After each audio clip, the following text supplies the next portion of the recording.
Three girls disappeared in 1984. One was erased from records. One wrote her fear in a journal, and one, they never even bothered to name her. For decades, the school claimed they ran away, but the truth was buried in concrete beneath a forgotten chapel. This isn't just about what happened. It's about what they tried to hide, and the girl no one was supposed to remember. The air in East Meadow Academy always felt colder in autumn. It wasn't just the bite of the Vermont wind whispering through the maple trees, or the way the fog clung to the hedgerows at dusk. It was something older, something that lingered within the red-braved walls of the 100-year-old boarding school. In the fall of 1984, the silence that had always felt mildly eerie turned suffocating. On the evening of October 14th, three girls vanished without a sound. Julia Bell, a quiet sophomore with a love for astronomy, Erin March, outspoken and fiercely loyal, and Cassidy Wren, the new girl from upstate New York with a magnetic smile and an aura of mystery. They were last seen entering the school library around 7:45 p.m. They had a group project due for their history class, and the librarian, Mrs. Cobert, noted in the logbook that they borrowed 2 books on American wars and signed in under their own name. Nothing seemed out of the ordinary. Julia's roommate, Natalie, remembered her slipping out quietly, still buttoning her cardigan. "Don't wait up," Julia had smiled. "We're just reviewing notes." Erin had told her dorm mate she was bringing a notebook and an apple, same as always. Cassidy hadn't said much, just winked at the girls in the hallway and disappeared down the west staircase, her bag bouncing on her hip. At 10:00 p.m., curfew came and went. The house mother on duty, Mrs. Trent, did her usual head count, but assumed the girls were delayed with a teacher, a tutor, or perhaps a last-minute meeting. She made a note in the register, but did not escalate it immediately. The following morning, breakfast was missing 3 chairs, trays unmade. The headmistress, Elaine Whitmore, was alerted by 8:15 AUE. By 10:00 a.m., she had called the local sheriff. The girls' lockers were unopened, their shoes still tucked beneath their beds, jackets untouched. And most damning of all, their student IDs were still in their room drawers. No one leaves East Meadow without those. In the days that followed, the campuses was in uproar. Search dogs combed the surrounding woods. Police interviewed students and staff. Julia's telescope was still on the windowsill. Erin's Walkman had a fresh cassette inside. Cassidy's diary stopped mid-sentence. "Maybe. Tonight, I'll tell them the real reason." No signs of forced entry, no screams, no struggle. The librarians swore they never left the library that night. But one piece of testimony stood out, and it would later be deemed crucial, though at the time it was downplayed. Luann Pritchard, the literature teacher, recalled seeing the 3 girls on her way to the faculty lounge around 9:30 p.m.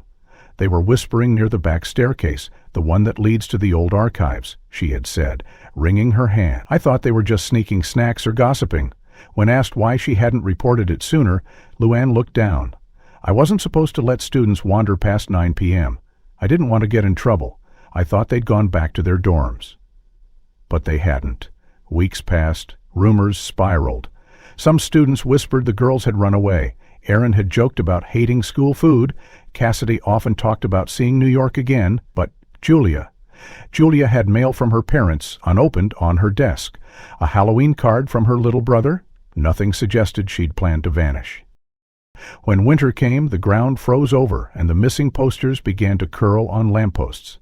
The sheriff's department turned their attention to other priorities. The headmistress encouraged students to focus on their studies and resume normal school life. But nothing felt normal. East Meadow was a campus haunted by the absence of 3 souls. By the spring of 1985, the case had gone cold. No new leads, no ransom notes, no evidence. 3 girls had simply walked into a building and never walked out. In secret, Luann Pritchard began visiting the west staircase alone, night after night. Her guilt gnawed at her like rats in the walls. She told no one, not even her sister, whom she called every weekend. But something about the way Julia had glanced up at her that night, hopeful, uncertain, stuck in her mind. Something about the quiet behind that stairwell, the way Cassidy held her bag tight.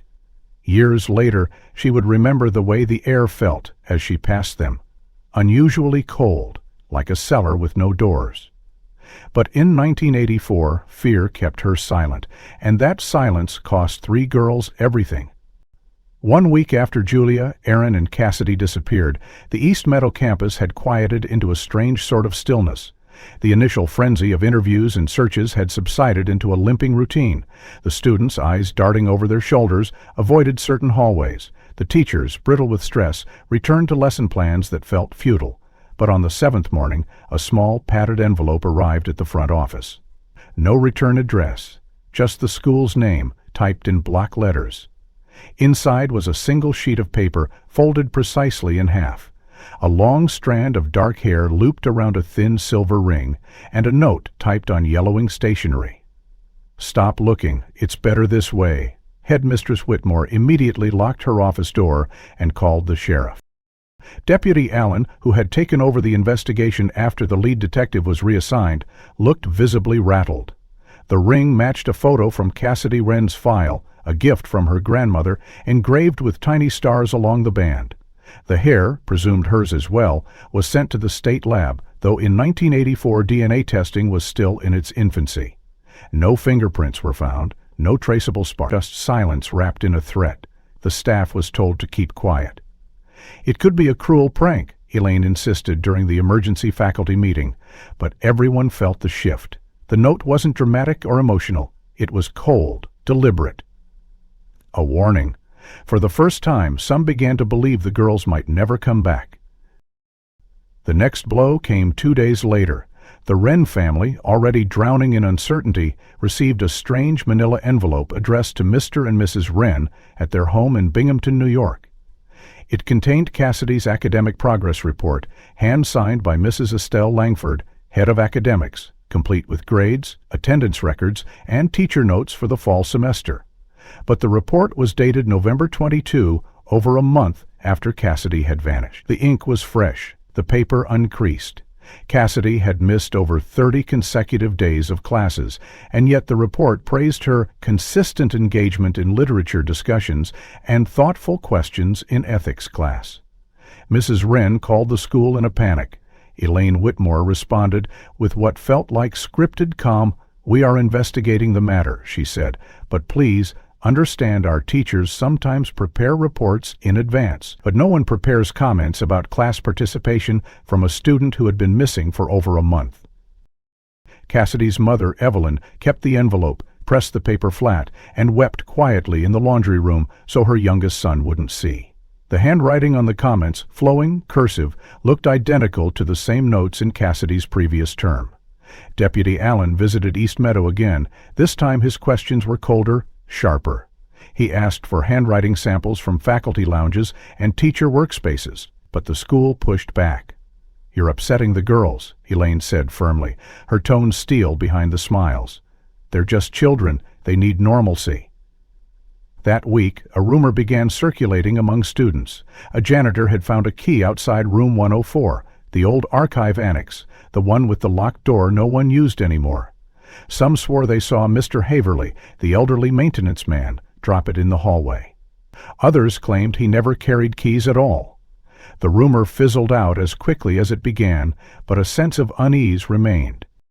Natalie, Julia's roommate, started waking up at odd hours. She swore she heard footsteps outside their door at night, soft, bare, not the heavy shuffle of a teacher's patrol. She told no one, but on her desk she found Julia's hair clip one morning, the one she'd worn the night she vanished. It had been missing. Now it was back, clean, polished. The sheriff's office, overwhelmed by other cases in neighboring counties, eventually reduced the manpower assigned to East Meadow. The girls' families hired private investigators, but none turned up leads. Roads were canvassed, train stations questioned, old wells searched, no witnesses, no camera footage, nothing. Then another letter arrived, this time addressed to Julia Bell's family.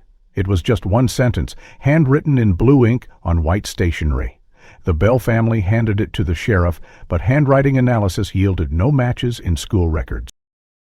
Aaron's parents, who lived only 20 miles away in Rutland, began showing up at the school unannounced, standing at the gates, watching girls file into class.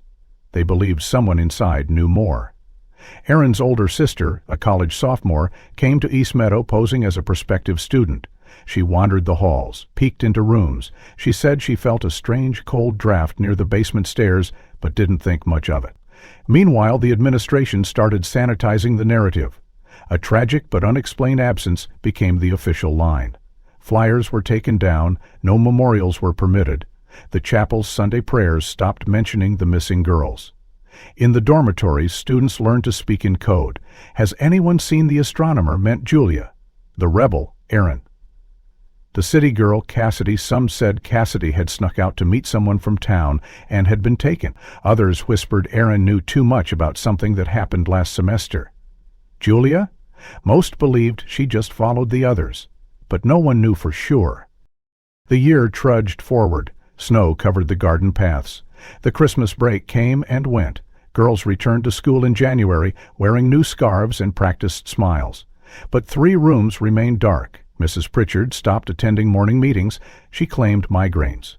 In truth, she had started keeping a notebook, a quiet log of dreams and shadows. In one entry, she wrote, "They didn't scream. I passed them in the hall. They looked calm, like they knew something was about to change."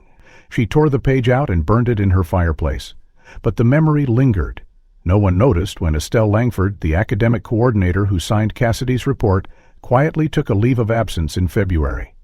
The official reason was family illness, but her desk was left untouched.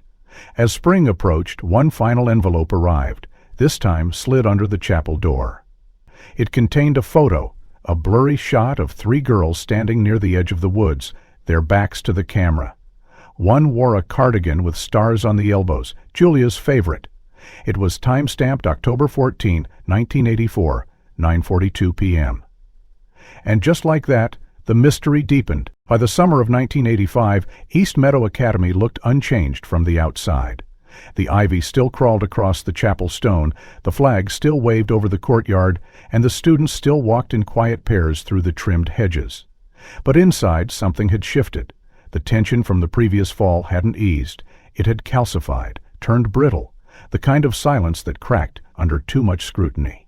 When the announcement came in July, it arrived not as a whispered rumor, but a formal letter mailed to every household, printed on embossed East Meadow letterhead. Due to unforeseen financial constraints and a sharp decline in projected resources, East Meadow Academy will cease operations effective September 1, 1985. Parents were stunned. The previous year had seen the school's highest enrollment in over a decade. Brochures printed that spring boasted expanded arts programs and international partnerships. There had even been talks of a new science wing funded by alumni. Yet now, in the middle of summer, the school cited budgetary collapse as reason for its sudden death. No one bought it. Whispers turned to accusations.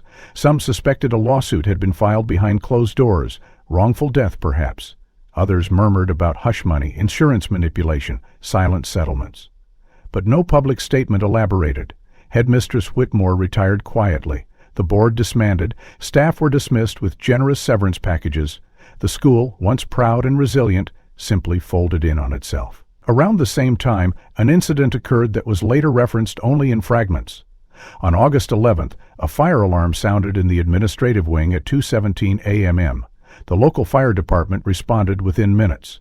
They contained the flames quickly. Just one corner of the main office was scorched, with smoke damage to adjacent rooms. But when the fire inspector filed his report, something strange was noted.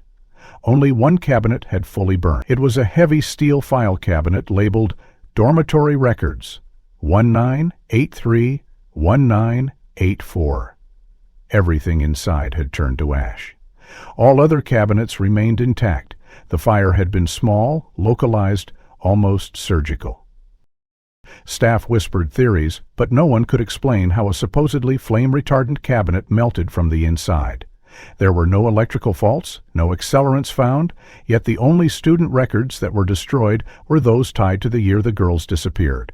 Dormitory logs, behavior notes, schedules, all gone. When Deputy Allen returned to the site days later, he was met with locked doors and cold stares.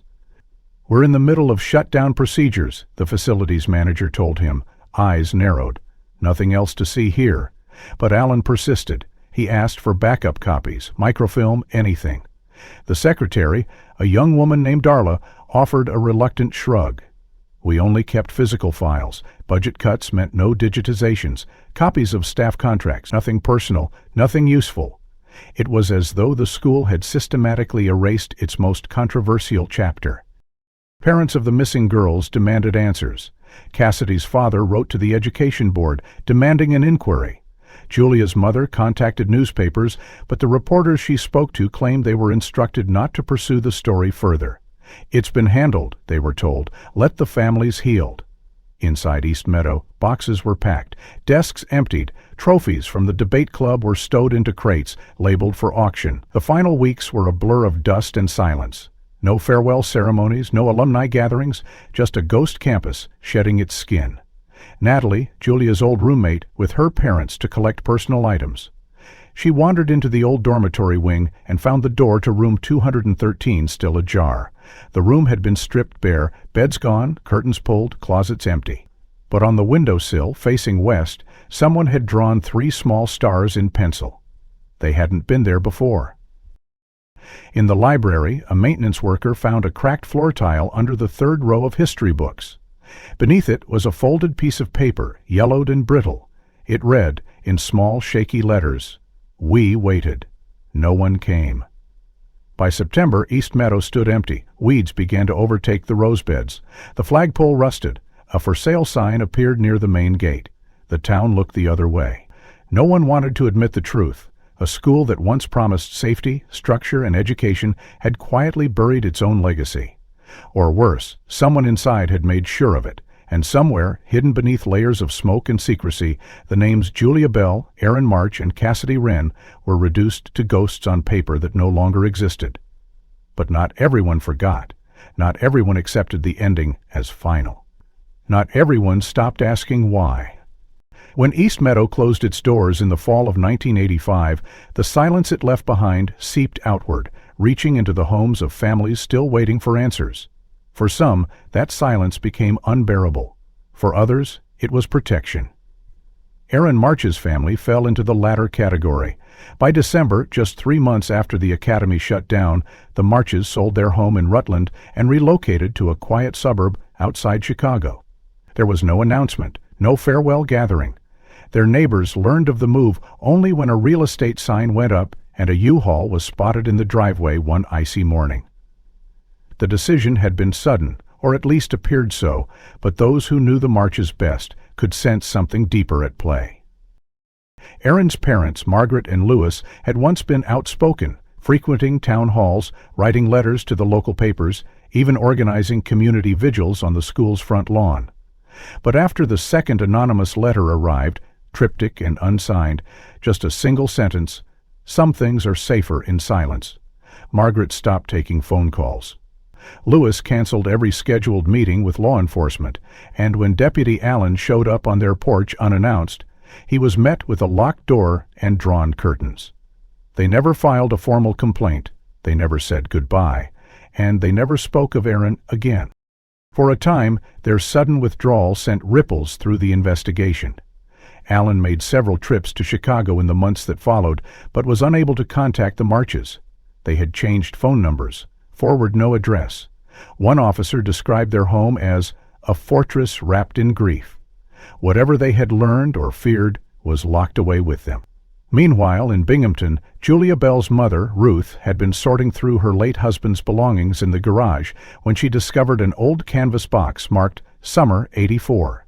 Inside were faded Polaroids, Julia's camp brochures, and a worn leather-bound journal with the initials J.B. carved into the corner in tiny pinpricks. Ruth hesitated before opening it. The smell of old ink and paper wafted up as she turned the pages. The entries were what one might expect from a teenage girl, fragments of poems, doodles of constellations, letters never sent. But halfway through, the tone shifted. Julia began mentioning strange noises near the lower dormitory wing, a whirring sound behind the walls at night, footsteps echoing when no one was supposed to be up. She noted Aaron's curiosity about the old archive hallway and Cassidy's theory that one of the rooms wasn't really locked. The final page chilled Ruth to her core.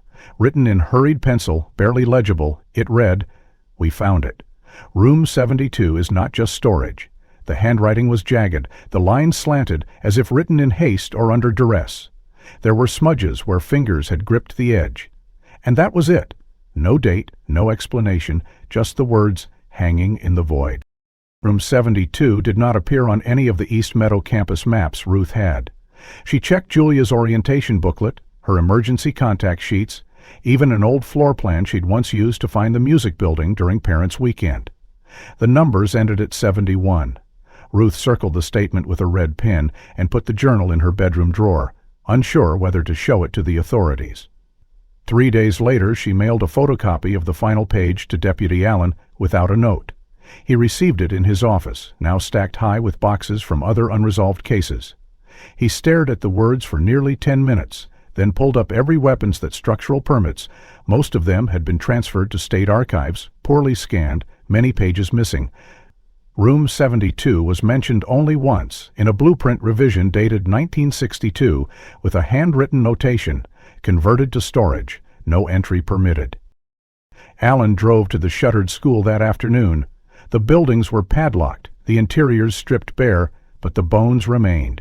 He circled the West Dormitory building with the blueprint in hand. A small stairwell behind the laundry chute led to a narrow corridor that didn't align with any of the recent maps. Dust coated the doorknob. Faint impressions of what had once been a room number plaque remained. Screw holes drilled deep into the frame. He snapped a photo and left, but his mind raced the entire drive back. Elsewhere, Cassidy's aunt, who had been granted legal access to some of her niece's possessions after her parents grew too exhausted to handle them, discovered a cassette tape in a box labeled Physics Notes. The tape was blank for the first 10 minutes. Then, muffled breathing, a faint voice, Cassidy's, whispered something inaudible. It repeated twice. On the third replay, the voice was clearer. "We weren't supposed to be here." But they knew. They always knew. The aunt sent the tape to the sheriff's department, but by then the case had all but vanished from public concern. Most believed it was a sad chapter closed by tragedy, but Allen wasn't ready to let it go. He began compiling a private dossier, scanned blueprints, the journal page, and a list of every staff member present during the 1983-1984 academic year. One name kept recurring in odd contexts: Vernon Hale, assistant head of facilities. His file was thin, too thin. No home address, no forwarding contact, just a single note typed in red, "Left position summer 1985. No reason provided. Allen circled the name and leaned back in his chair. He had missed something, or maybe someone had made sure he did. Whatever had happened to Julia, Aaron, and Cassidy didn't begin with their disappearance. It had started long before, possibly in a room the school had buried, in the silence the marches now wore like armor, in a page of a journal never meant to be found.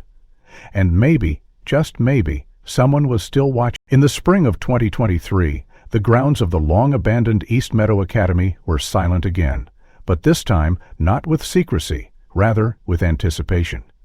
After nearly 4 decades of disuse, the property had finally been sold to a mid-sized development firm called Newell & Grayson Properties, with plans to transform the aged campus into a luxury residential complex. The announcement had sparked local curiosity. Some viewed it as a long-overdue reinvention, others as the final nail in the coffin of a once-venerated institution. But for Natalie Winslow, a 33-year-old archival assistant contracted to assess and digitize the Academy's surviving documents, it was simply another job, or so she believed at first. Natalie had seen her share of brittle paper and half-burnt ledgers. She specialized in institutional records, hospitals, old banks, defunct prep schools. She worked quietly, methodically, with little interest in drama or nostalgia. But something about East Meadow unsettled her. The files she received were inconsistently sorted, half of them water-damaged or charred at the edges. Labels had been rewritten multiple times in different handwriting, and dates didn't match. It wasn't just neglect, it was almost like someone had deliberately rearranged the trail.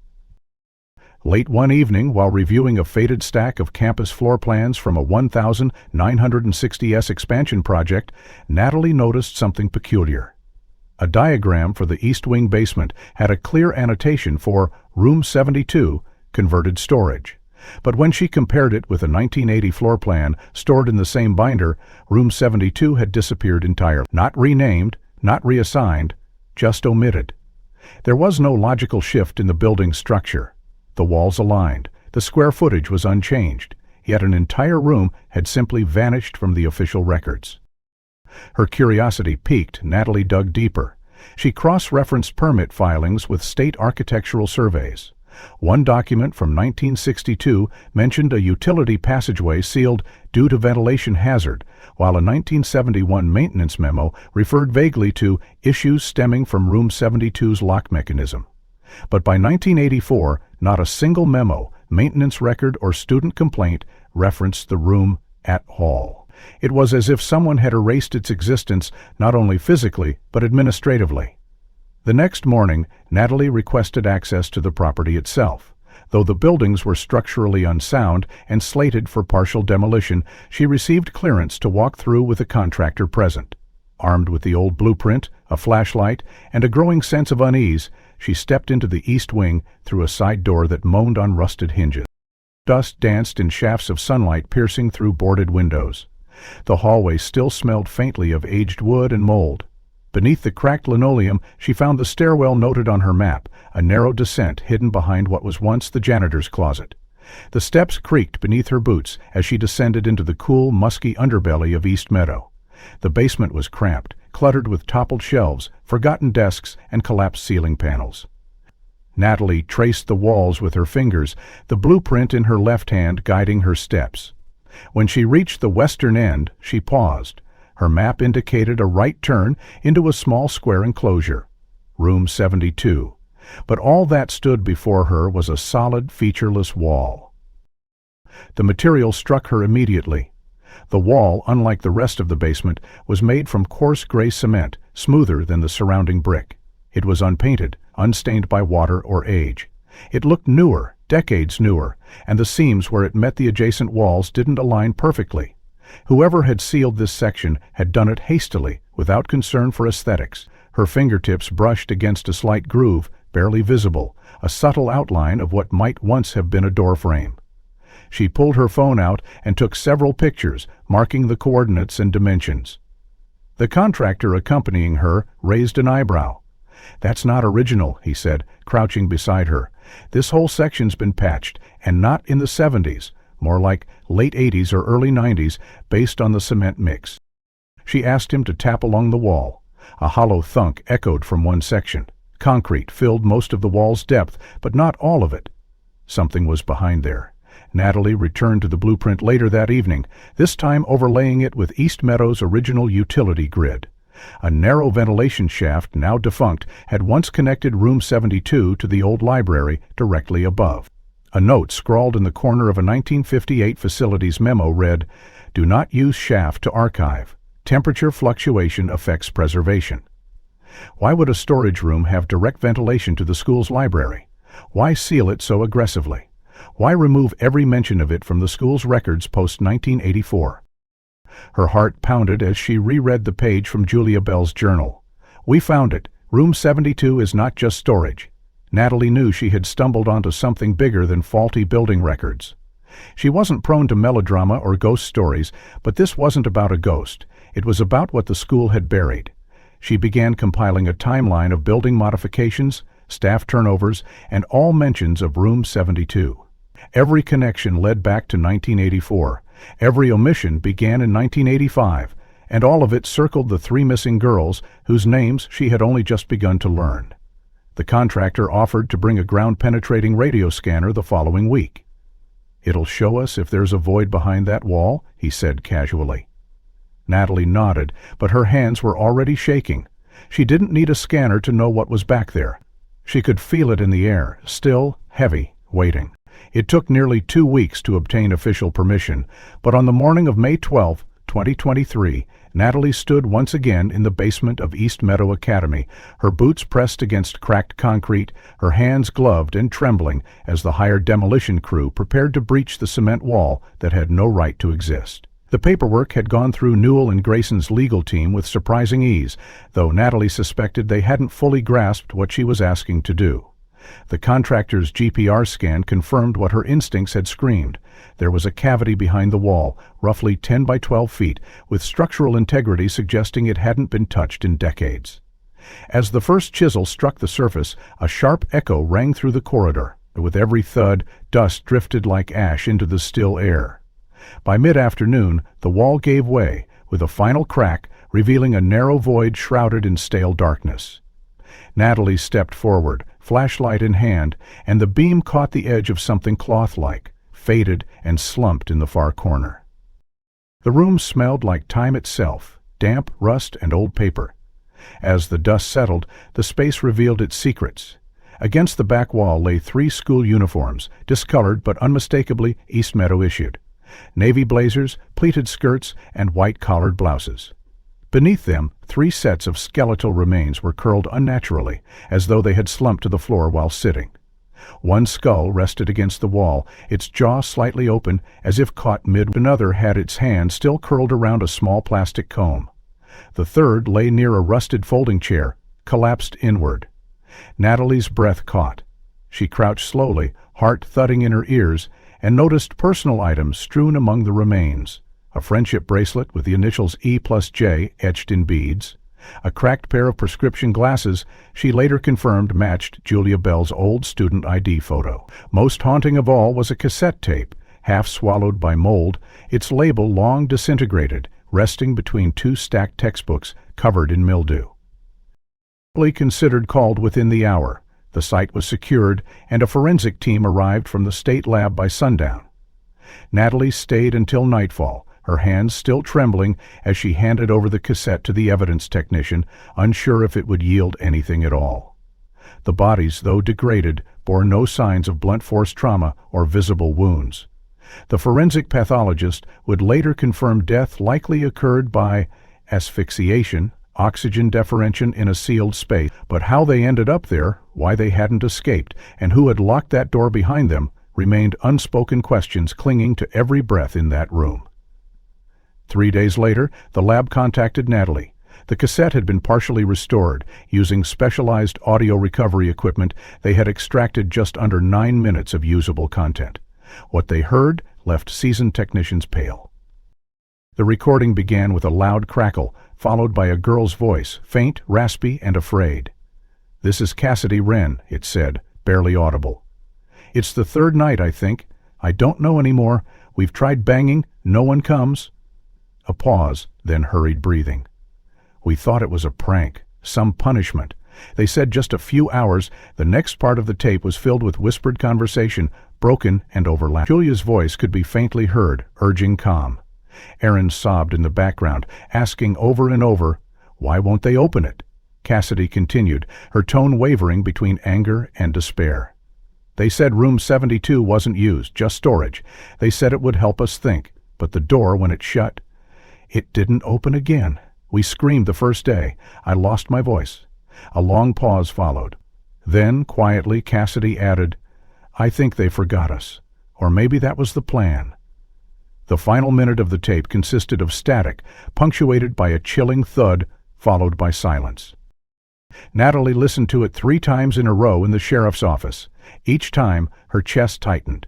She had never heard a recording like it, raw, real, too human to dismiss. This wasn't a ghost story or a local myth. It was the sound of 3 girls realizing, slowly and with full awareness, that no one was coming to save them. The news spread quickly, first to local media, then statewide. For years, the disappearance of Julia, Erin, and Cassidy had lived in the shadows, relegated to old case files and late-night forums. Now, with the discovery of their remains and the voice of one of them echoing across 4 decades, the world was forced to remember. Investigators reopened the case officially, naming the findings evidence of unlawful confinement resulting in death. But there were few records left to trace, few living witnesses still willing to speak. The cassette was authenticated, the handwriting on its label compared to Cassidy's old essays, and declared a match. Among the first notified was Ruth Bell. She listened to the recording in her living room, hand over her mouth. She recognized the catamines in Julia's voice, even in whispers. Cassidy's pain became her own, Margaret and Louis March, now in their 70s and still silent in Chicago, declined to comment publicly. But someone reported seeing Margaret at a candlelit vigil held near the remains. She stood quietly at the back, hands folded, tears running freely. Natalie, now reluctantly at the center of a media storm, avoided interviews. But she kept a copy of the floor plan and a printout of Julia's journal page in her apartment. She stared at the line. "We found it. Room 72 is not just storage," as if it still held more answers than the voices ever could. And in the dim corners of her mind, she couldn't stop wondering if someone had known they were in there and chosen to forget. What else had they been willing to bury? In the weeks following the harrowing discovery beneath the floor of East Meadow's forgotten wing, forensic teams worked meticulously to piece together what had happened in Room 72 during the final days of Julia Bell and Cassidy Wren. The room was sealed off under strict evidence protocols, and the remains were specifically removed for full autopsy and analysis. Natalie was asked to step back from the active investigation, but she remained in close contact with Detective Marlowe, the officer newly assigned to the case after its reclassification as a criminal inquiry.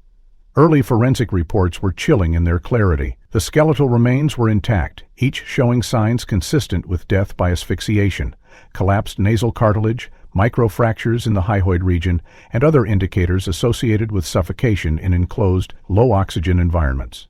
There were no signs of external trauma, no evidence of sexual assault, no bruising or fractures typical of violence. The girls had not been beaten, they had not fought each other, they had simply run out of air. Environmental analysis of Room 72 revealed virtually no ventilation. The one duct that had once connected the space to the old library above had long since been welded shut. The only entrance, the steel-enforced door now recovered from behind the cement seal, bore marks of repeated impacts, tiny scratches, chipped paint, and faint blood smears near the lower hinge line, likely from fingernails clawing at the exit in desperation. But it was a single detail on the inner surface of the door that redirected the investigation in an unexpected direction. A small patch of green-gray paint near the top edge had flaked under forensic swabbing, revealing trace biological material embedded within it. The sample was rushed to the lab. 2 weeks later, the DNA analysis returned a positive match. The sample belonged to Luann Pritchard, the English teacher who had been on staff at East Meadow during the 1983-1984 academic year. Her DNA, taken from a public genealogy database that law enforcement had legal access to under consent terms, was 100% matched. The results caused a seismic shift in the investigation. Detective Marlowe, stunned by the connection, tracked Luann to a quiet coastal town in Maine where she had retired some years earlier. She lived alone in a modest white cottage overlooking the sea, known in the community for her quiet demeanor and her devotion to gardening. When Marlowe arrived, she greeted him with an expression that bordered on resignation. She invited him in before he asked. During their recorded interview, Luann admitted to seeing the girls that night. Her voice trembled but never broke. She confessed that they had been involved in a corrective exercise overseen by then Dean Vernon Hale. The purpose, she claimed, was to instill discipline, a practice she now described as deeply misguided, morally wrong. According to Luann, she had been instructed to escort the girls to the basement and was told by Hale that they would be confined for a short period under supervision. "A few hours at most," she whispered, hands trembling over her teacup. "Just a lesson." That's what he said, just a lesson. When asked if she had ever returned to the room, she shook her head. "I never saw them again," she said. "I didn't even know it was sealed. I assumed they'd been released later that night." Marlowe presented her with the autopsy findings and the recovered audio tape. Luann listened to Cassidy's voice in horrified silence. At one point, she turned away and sobbed quietly into a handkerchief. "We trusted the system," she said at last. I truly thought they were fine. But the forensic match told another story. The paint on the inside of the steel door was unique, a shade used only for maintenance access panels installed during a brief renovation in the early 1980. It was unlikely Luann had touched that surface by accident. Her DNA's presence meant she had interacted with the door at some point, possibly in a way that helped seal it shut. The school's collapse in the following year, the missing records, and the fire in the admin wing all suggested a coordinated cover-up. Luann may not have intended harm, but her silence and her physical connection to the scene implicated her more than her tears could erase. Still, she cooperated. She gave a full deposition, provided the names of other staff involved, including Hale, and surrendered every document, journal, and photo she had from her time at East Meadow. One image, a staff lounge group photo from spring 1984, showed her standing just a few feet from Hale, who wore a faint, closed-mouth smile. Marlowe contacted Hale's last known residence in New Jersey. A neighbor reported he had died in a car accident in 1992. There were no surviving family members. Natalie, meanwhile, continued her own research quietly, cross-referencing Luann's old personnel file with internal staff rosters. She discovered that Hale had pushed for disciplinary measures labeled as reflective isolation, a term never officially documented in the school's policy manual, but mentioned multiple times in private memos. Several of those memos had been signed off by Luann. The deeper Natalie dug, the more it became clear. Room 72 was not an accident. It was a system, a tool of punishment disguised as pedagogy, authorized in shadow and carried out under the veil of elite education. And for Julia, Aaron, and Cassidy, it became a death sentence.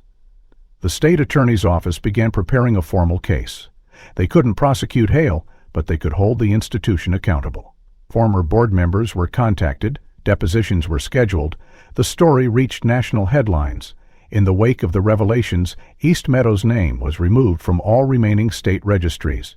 The town council voted unanimously to revoke historical landmark status. The land, once slated for development, was put under review. And through it all, Natalie found herself unable to let go of the voice on the tape, the last breaths of three girls who had trusted the adults around them, who had been failed, sealed away, and forgotten until now. The further the investigation advanced, the more the veil began to lift from East Meadow's carefully preserved reputation. And with that, Luann Pritchard's guarded composure began to unravel. Though she had initially expressed remorse, claiming ignorance of the girl's fate, something in her cadence shifted during the third interview with Detective Marlowe. She had seemed hesitant, nervous, constantly rubbing her palms together, her eyes darting toward the corners of the room as if someone might be listening. At first, she reiterated the story she had stuck to for decades, that she was instructed to deliver the girls to the lower east hallway, to wait while Dean Hale conducted a disciplinary reflection, and that she believed it to be. But when Marlowe pushed, pressing her on the inconsistencies between her statements and the physical evidence recovered in room 72, she faltered. "You don't understand," she finally muttered, voice barely above a whisper. "It wasn't my idea. It was part reflection isolation." She hesitated before continuing. "It was only supposed to be a night. One night we'd done it before, but they were always let out." Marlowe's pen stopped, mid-stroke. "You mean this wasn't the first time?" he asked, his tone careful, not incredulous, just quiet. Luann nodded slowly, tears beginning to trace lines down her cheeks. Martin said it helped them learn humility, quiet the defiance. He'd say, "Sometimes silence teaches more than lectures." I didn't question him. According to Luann, the practice was unofficial, no return in leached staff, no recorded in the school's manuals or logs, but known among select staff. Students who broke curfew repeatedly, or disrespected staff, or encouraged rebellion among peers were subjected to the so-called reflection, locked inside a designated room overnight, with nothing but a chair and their own thoughts. Most endured it for one night, scared straight by the cold and isolation, but with Julia, Aaron, and Cassidy, something went wrong.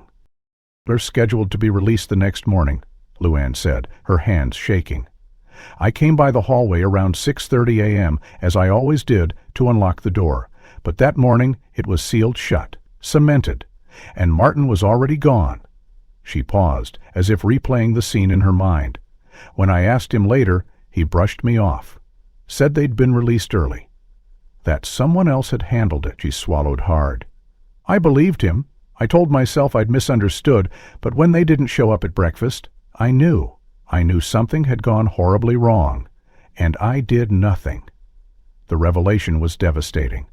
Luann had not just been complicit by silence, she had participated in a disciplinary system that, while perhaps not malicious in its conception, had created the conditions for lethal neglect. And the architect of that system, Martin Hale, had long since escaped the consequences.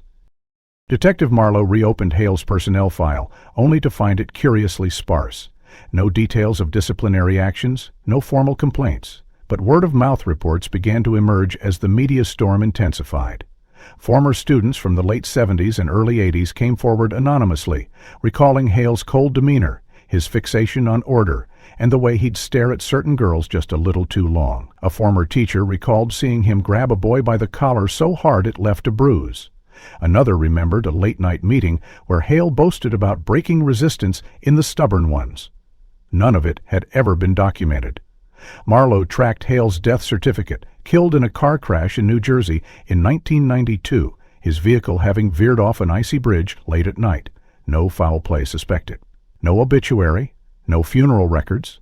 It was as though the man had vanished from history as cleanly as he had manipulated it while alive.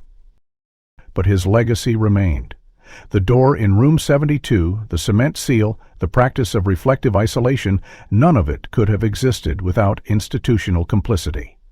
Hale's title had given him access to every building key, every basement corridor, every unused classroom. His disappearance after the girls' deaths, the destruction of dormitory records, and the fire in the admin wing all pointed to a carefully orchestrated effort to bury the past. Luann admitted that the final order to seal the room did not come from a board meeting or a faculty vote. It came in a single, typed memo she received after the girls' disappearances. It read, "Do not ask questions. Do not revisit room 72. East Meadow must endure." There was no signature, just the school's crest at the top. She had burned the memo a week later. When asked why she stayed silent for so long, Luann broke into a full sob. "Because I was a coward," she said, "because I told myself the silence was safer, because I thought if I ignored it, maybe it would stop haunting me."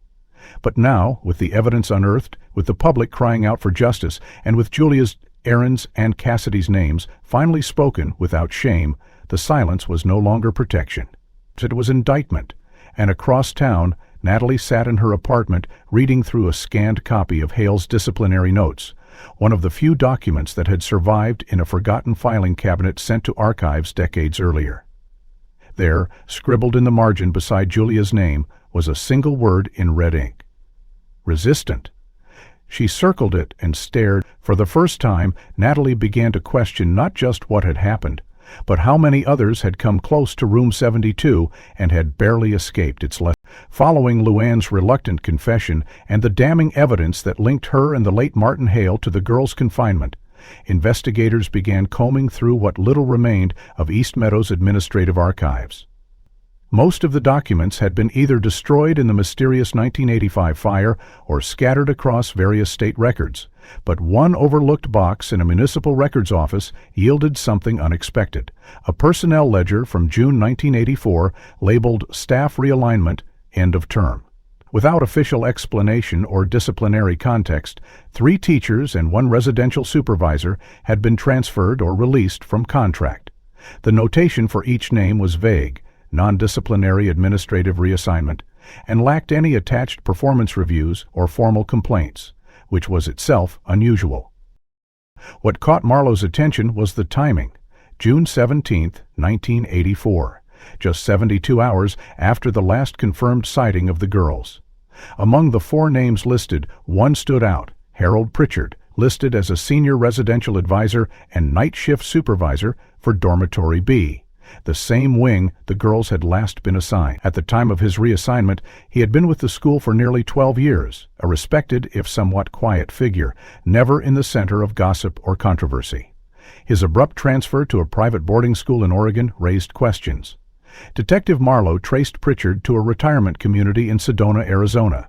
At 76, he lived alone, his days mostly filled with gardening and church activities. When approached by Marlowe and shown the ledger page, Pritchard's expression changed. His eyes, though aged, held a flicker of something sharper: recognition, perhaps even regret.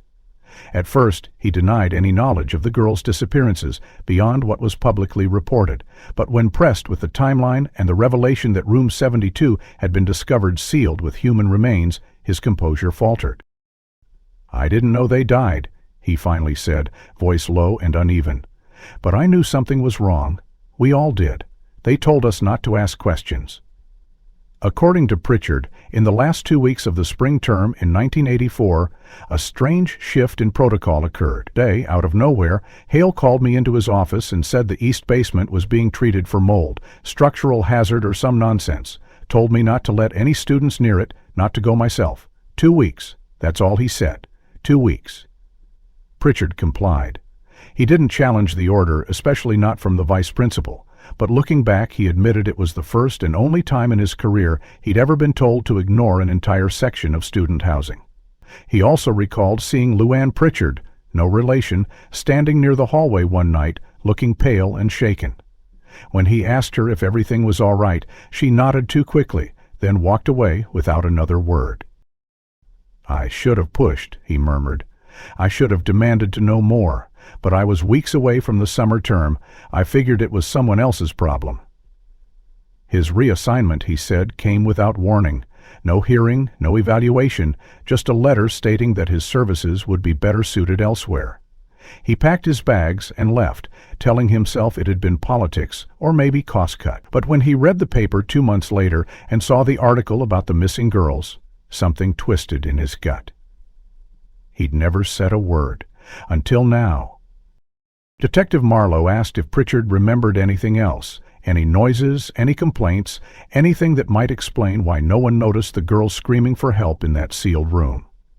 Pritchard hesitated, then said softly, "That wing had insulation, soundproofing. They put it in after the science wing was built. You could hear someone yelling 5 feet behind that wall." Natalie, reviewing the same personnel file back in Vermont, noted that one of the other teachers listed in the June 1984 reshuffle was a mathematics instructor, Edna Colby, who had abruptly left teaching that summer and never returned to academia. Her trail ended in a suburb outside Albany, where she had been working at a printing shop under a different last name. The pattern was becoming clearer. People had been quietly removed, shuffled, hidden, like chess pieces moved before a checkmate. The cover-up had not been clumsy, it had been surgical. Within days of the girls' disappearances, the school had acted with chilling efficiency to erase its own role. The cement wall, the forged records, the destruction of files, and the reassignment of potential witnesses, every act pointed to a central effort to bury the truth. Pritchard's testimony reignited the state inquiry.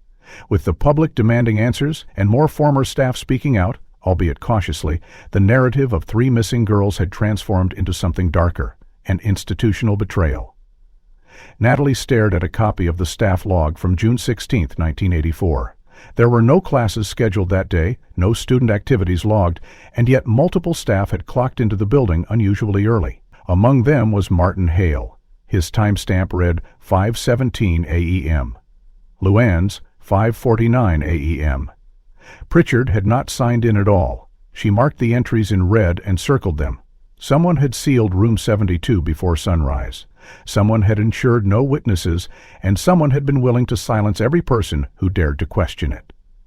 But now the silence was cracking.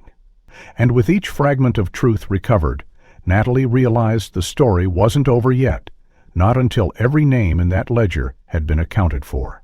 It was a faded manila envelope tucked between yellowed tax documents and birth certificates inside a weathered lockbox passed down from a woman named Eloise Stratton, Martin Hale's ex-wife, to her niece, who recently uncovered it while sorting through her aunt's estate after her passing. The envelope was marked only with a year, handwritten in Hale's crisp, angular script, dated just 5 days before his fatal car crash. It began formally, almost like a confession to no one in particular, and then dissolved into fragmented thoughts and phrases. But it was one line near the end that froze the niece's hand mid-turn. "The door wouldn't open again because I was the last to lock it." The letter made no reference to Room 72 directly, but its implication was unmistakable. The local sheriff's department verified the hand-henry against known samples from Hale's personnel files. The letter was real. It was damning. It was, finally, the last missing link. With that confirmation, the state formally closed the case with a public report, outlining a timeline of neglect, institutional failure, and covert operations that led to the deaths of Julia Bell, Aaron March, and Cassidy Wren. The final document was brutal in its clarity, stating that though no one alive could be held criminally liable, the systemic efforts to erase evidence, silence witnesses, and mislead families constituted gross misconduct at the highest levels. The governor issued a statement acknowledging the tragedy, and for the first time in 39 years, the families received formal letters of apology from the state's Department of Education and local law enforcement agencies. Each letter included an offer for memorial support, legal consultation, and, more symbolically, an invitation to a private ceremony on the East Meadow grounds, where the remains of the girls were respectfully interred in a newly consecrated section of the former school's courtyard, now slated to become a public space.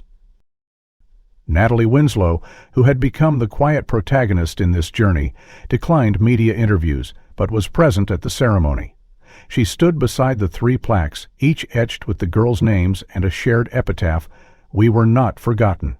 She had petitioned for the site not to be flattened or developed, and with the support of the local council and a modest crowdfunding effort, proposed a different future for East Meadow's legacy. The eastern wing of the academy, including the library and the corridor leading to the once shady and heavily represented Berman 72, was preserved and converted into a community archive and educational center. Inside, a small room now houses a permanent exhibit titled "The Room They Sealed," excerpts from Julia's journal, and a wall dedicated to the timeline of discovery. Visitors walk through in silence, some leaving letters or flowers. It is not a place of spectacle, but of reckoning. Natalie used the remainder of the memorial fund to establish the Wren Bell March Foundation, a nonprofit dedicated to improving mental health and safety protocols in boarding schools across the country. Its first initiative, called Unlocked, offers grants for independent school audits and anonymous student reporting systems. Families who once mourned in silence were now active voices in reform. Ruth Bell now spoke regularly at school safety conferences. Margaret March, though physically frail, made one televised appearance, holding the hand of Natalie as she simply said, "We can breathe now." And while no form of justice could undo what was done, the community found peace in remembrance. The past had been unearthed, not to dwell in pain, but to ensure no child would ever be locked away in silence again.